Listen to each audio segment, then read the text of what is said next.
Halo semua, selamat datang di Layar Kaca. Di video kali ini saya akan menceritakan alur movie Boku no Hero Academia yang kedua, yaitu Heroes Rising. Nah, di movie ini, ceritanya murid kelas A diberi misi untuk melindungi dan membantu penduduk di suatu pulau. Namun tiba-tiba, hal buruk pun muncul di pulau tersebut yang mengancam nyawa seluruh penduduk di sana. Jadi tanpa lama-lama lagi kita akan ceritakan dengan menyiapkan posisi terbaik kalian, dan inilah Boku no Hero Heroes Rising.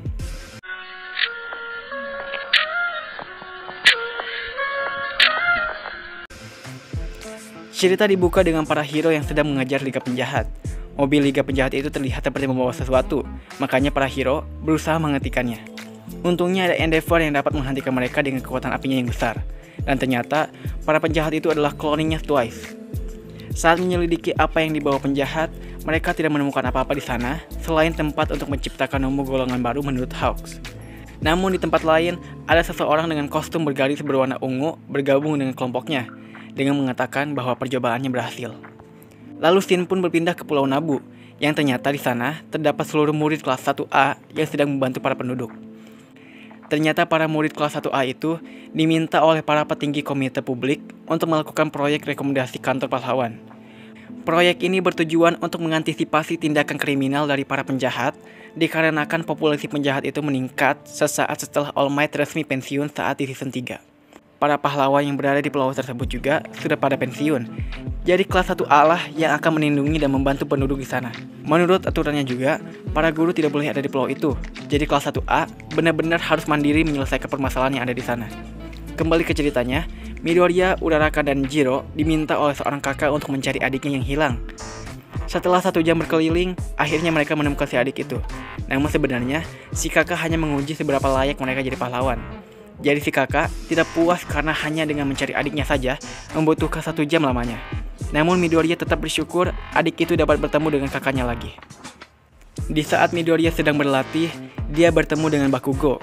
Lalu Bakugo mengatakan kepadanya agar segera menguasai One for All sepenuhnya. Tiba-tiba si adik yang di awal tadi meminta bantuan kepada mereka bahwa dia melihat penjahat. Shin pun berpindah ke para komite keamanan yang menyelidiki mengapa bakat para pahlawan yang menjadi korban itu hilang atau seperti dicuri.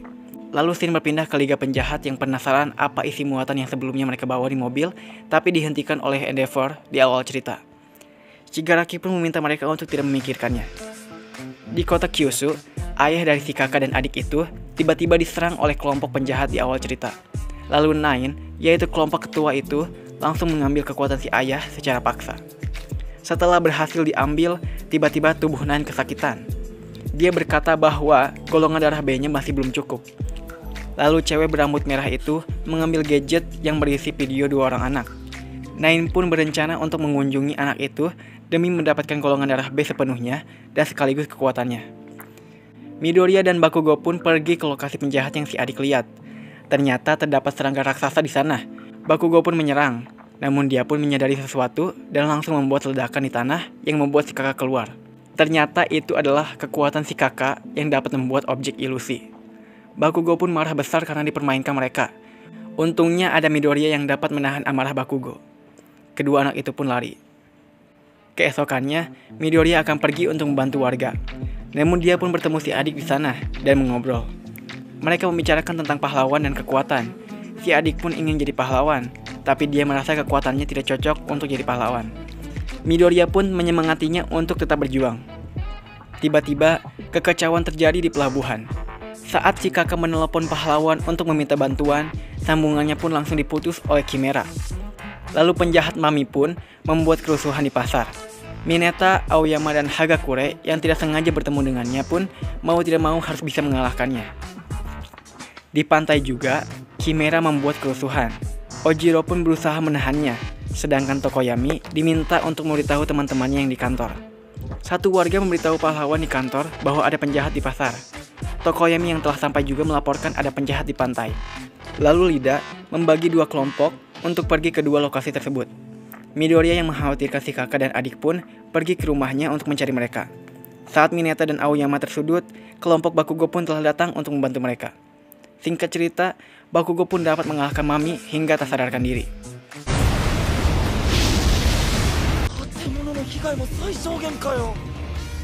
Sedangkan di pantai, Ojiro dan Shoji dibantu oleh kelompoknya Todoroki untuk melawan Chimera.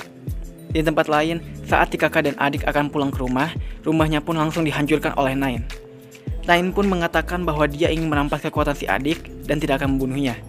Saat akan dirampas, Midoriya datang menyelamatkan mereka. Midoriya pun meminta mereka lari, lalu Midoriya berhadapan dengan Nine. Midoriya sempat tertangkap dan akan dirampas kekuatannya. Namun tiba-tiba, proses perampasan itu seakan-akan ditolak oleh kekuatan One for All. Midoriya pun dihempaskan oleh Nine. Midoriya menyuruh kakak adik itu untuk lari meninggalkannya. Karena nyawa mereka terancam, si kakak langsung membuat ilusi Midoriya dan memberitahu bahwa Midoriya dalam bahaya. Lalu dengan cepat datanglah Bakugo yang langsung menyerang Nine. Bakugo pun bertarung dengannya, namun dia dapat dikalahkan dengan mudah. Lalu Bakugo membuat ledakan agar membuat serangan kejutan oleh Midoriya. Nine pun langsung mengeluarkan 2 petir untuk mengalahkan mereka. Tapi mereka berdua tetap tidak ingin membiarkan Nine mengambil kekuatannya si adik. Lalu Nine menghempaskan mereka. Setelah itu, Nine tiba-tiba kesakitan lagi.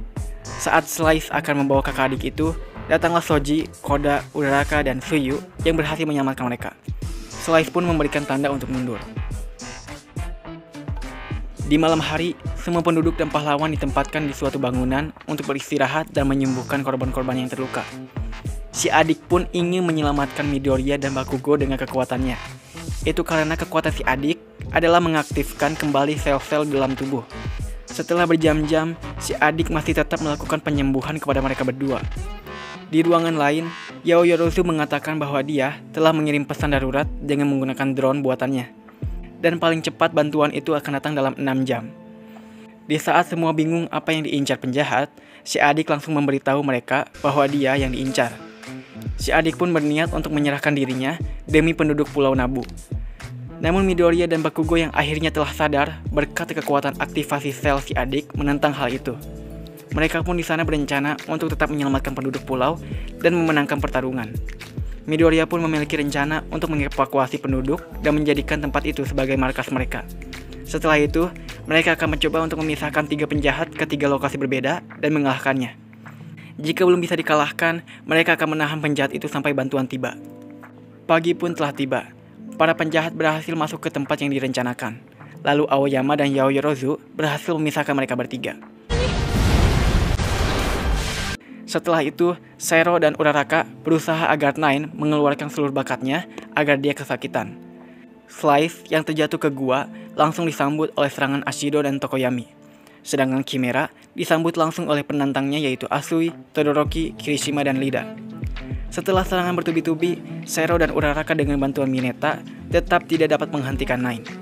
Bakugo pun langsung meluncur ke arena pertarungan dengan disusul Midoriya. Di sisi lain, Tokoyami dan Ashido yang berhasil memojokkan Slice langsung dibalas Slice dengan rambut tajamnya. Ashido pun terluka. Tokoyami yang marah dengan hal itu menjadi tak terkendali dengan pengendalian Dark Shadow-nya. Langit-langit goa pun runtuh menimpa mereka semua. Tim Todoroki di sana dibuat terkejut dengan perubahan Chimera yang semakin ganas dan kuat. Todoroki pun membuat rencana agar bisa mengalahkannya. Lida ditugaskan untuk mengalihkan perhatian, sedangkan Kirishima akan jadi tameng baginya. Lalu setelah itu, Todoroki akan membekukannya dengan bantuan Asui dan Lida. Setelah itu, Chimera pun dibuat membeku dan mengalami hipertermia.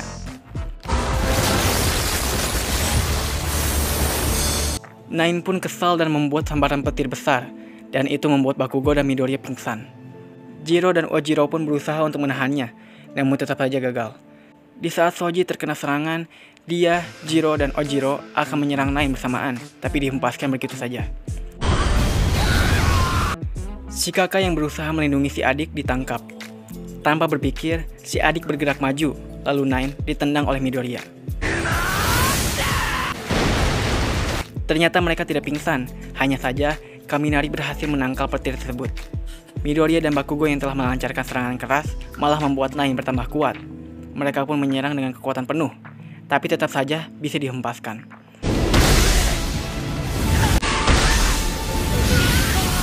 Midoriya dan Bakugo ditangkap dan sudah kehabisan tenaga. Midoriya lalu menemukan satu cara, yaitu menyerahkan kekuatan One for All-nya kepada Bakugo agar membuat mereka menjadi 2 One for All yang kuat. Mereka berdua pun langsung melancarkan serangan yang sangat keras secara bertubi-tubi sampai Nine benar-benar mereka kalahkan.